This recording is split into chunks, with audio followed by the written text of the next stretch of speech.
What's up guys, I am Bhavya Jain. So today I am going to teach you those poetic devices that are used in the poem A Tiger in the Zoo. Before starting the lesson, I must tell you that many of those poetic devices that we studied in the previous poems has been repeated in this poem as well. Hence, I am not going to teach you the repeated ones in detail in this video. Those who haven't watched the previous videos of poetic devices yet, no issues. You can watch it now. I have given the link in the description. Now, let's start. The first one is rhyme scheme. It is the pattern of the rhymes at the end of each line of a poem or song. Now let's see what rhyme scheme has been used in the poem. He stalks in his vivid stripes. The few steps of his cage on pads of velvet quiet in his quiet rage. So, the rhyme scheme of the first para is A, B, C, B. He should be sliding through long grass near the water hole where plump deer pass. If we see the second one, it is again has the same rhyme scheme, that is A, B, C, B.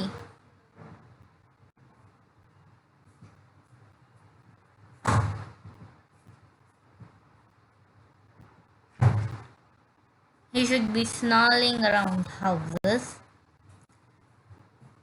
at the jungle's edge,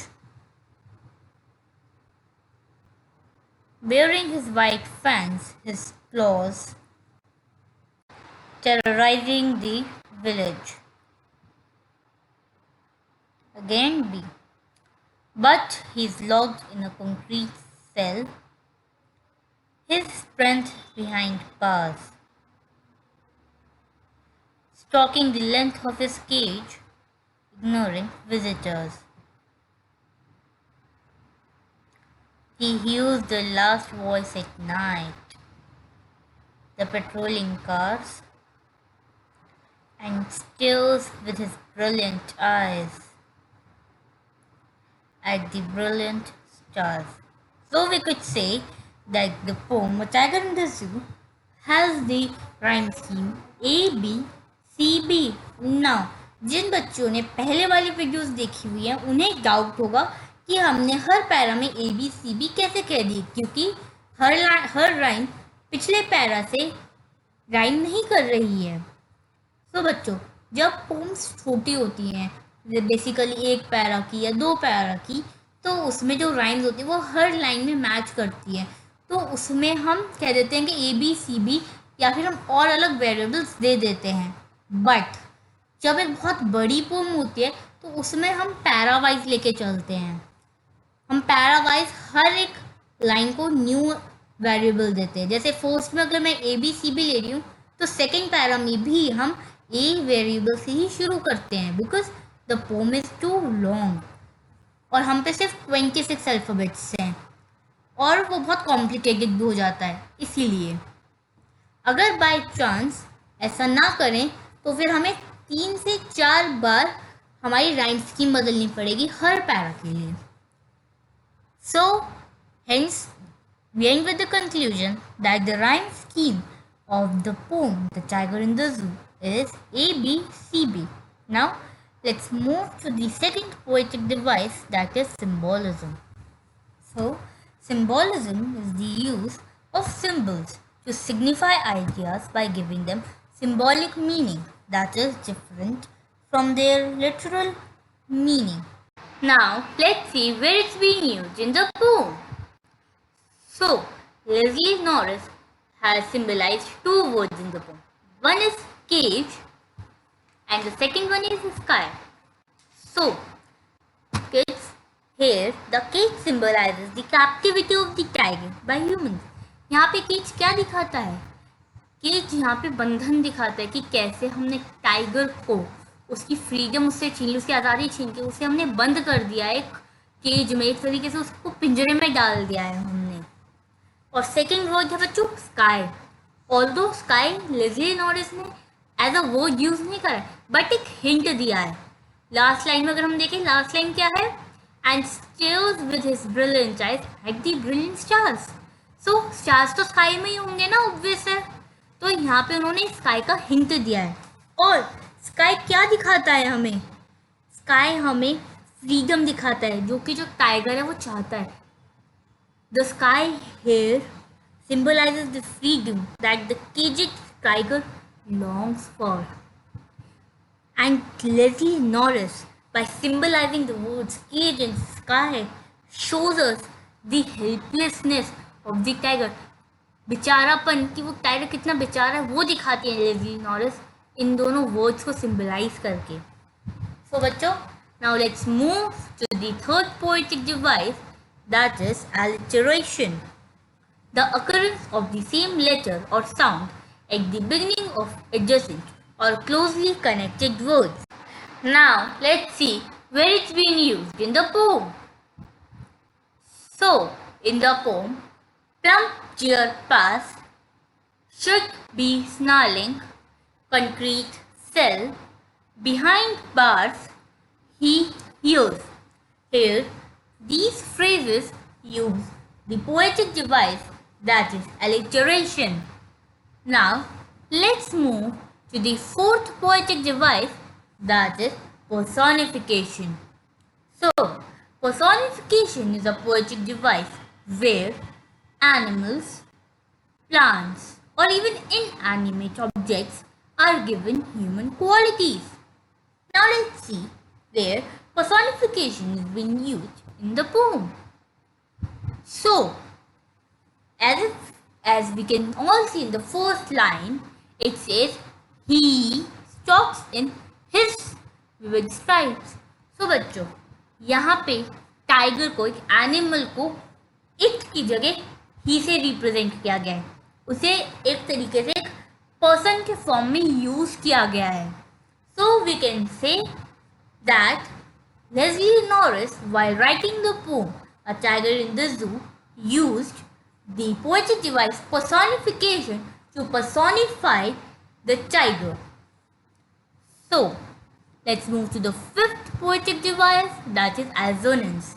So, assonance or vowel rhyme is the repetition of vowel sounds across a line or text or poetry. Now, let's see where it's being used in the poem. So, as you can all see, he stalks in his vivid stripes. Here, I sound has been repeatedly used in the first line of the poem. So, we can say that assonance has been used in the poem by Leslie Norris. Now, let's move to the sixth poetic device, that is enjambment. So, when the same sentence continues to the next line without the use of any punctuation mark. Now, let's see where enjambment has been used. So, as you can see in the first two lines, he stalks in his vivid stripes. The few steps of his cage, here no punctuation mark is being used, so we can say that in the first two lines of our poem, enjambment poetic device is being used. As we go further in the second para, we can see that the last three lines, that is sliding through long grass near the water hole where plump deer pass. In these three lines, no punctuation mark is being used, and you can say enjambment poetic device is being again used here. Further, in the first two lines of the third para, he should be snarling around houses at the jungle's edge. Again, no poetic device is being used here. So, we can say that enjambment is being used in these two lines here as well. Now, moving further, if we see the last two lines of our poem, that is, and stares with his brilliant eyes at the brilliant stars. Since we can see that no punctuation mark has been used here, we can say that the enjambing poetic device is again used here as well. Now, let's move to the seventh poetic device, that is metaphor. A metaphor is a literary or poetic device that makes a comparison between two non-similar things. As a literary or poetic device, metaphor creates implicit comparisons without the use of like or as. Now, let's see where it's been used in the poem. So, if we see the third line of the poem of the first para, on pads of velvet quiet. So, as we can see, pads of velvet, यहाँ पे tiger के जो pause है उन्हें velvet से compare किया गया है. वेलवेट तो एक कपड़ा है, सो यहाँ पे कंपैरिजन यूज हुआ है बिना लाइक और एज के. So we can say that metaphor is being used here in this specific phrase by Leslie Norris. Now, let's move on to the eighth poetic device, that is imagery. Imagery is a literary or poetic device used in poetry, novels, and other writing that uses vivid description that appeals to a reader's senses to create an image or idea in their head. Now, let's see where it's being used in the poem. So, in this poem, if we see how imagery is being used, in the first line, he talks in his vivid stripes. यहाँ Leslie loris आप लोग को imagine करने को कह रही है कि कैसे एक टाइगर अपने उस छोटे से केज में कुछ स्टेप्स चलता है उसके स्ट्राइप्स में, उसके विविड स्ट्राइप्स जो होते हैं ना, मैग्निफिशेंट ब्लैक कलर के स्ट्राइप्स टाइगर, तो वो आपको इमेजिन करने को कह रही है. आगे अगर हम चलें नेक्स्ट पैरा में, वो आपको इमेजिन करवा रही है कि कैसे अगर टाइगर अपने केज में बंद ना होता, अगर वो अपने नेचुरल हैबिटेट में जंगल में होता, तो फिर वो कैसे शायदों में, ग्रास के पीछे शायदों में छुप के एक डियर का इंतज़ार कर रहा होता किसी वाटर बॉडी के आसपास. अगले पैरा में वो दिखाती अगर फिर शेर अपने नेचुरल हैबिटेट में होता तो कैसे जंगल के एज में जो विलेजेस हैं, जो लोग हैं, उन्हें डराता, उन पे स्नाल करता, ग्राउल करता, उन पे चिंघाड़ता. आगे वो बताती हैं, आगे वो दिखाती है उसकी बेबसता दिखाती है, उसका बेचारापन दिखाती है कि वो बेचारा टाइगर एक कंक्रीट सेल के अंदर बंद है, चार दीवारों के बीच में उसकी जो स्ट्रेंथ है उसे कैद कर लिया गया है. So I hope you understand. Now let's move to the ninth poetic device, that is oxymoron.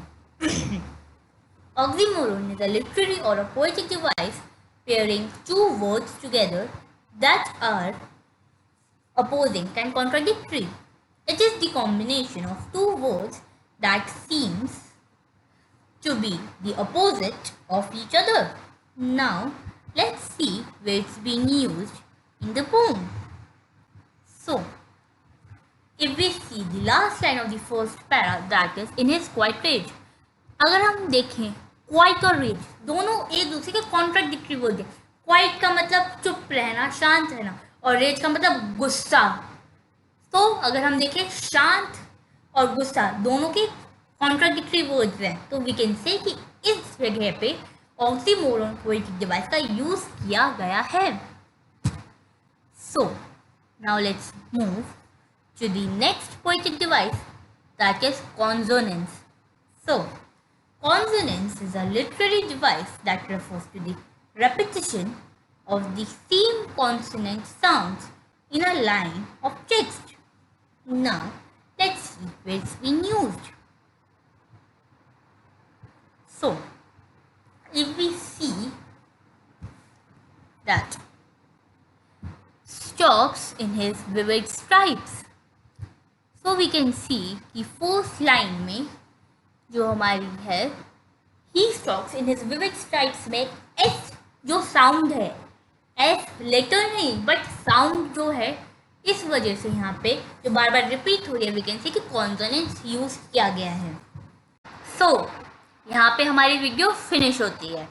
Next video में मैं आपसे मिलूंगी एक नए लेसन के साथ। तब तक के लिए गुड बाय, स्टे ट्यून्ड।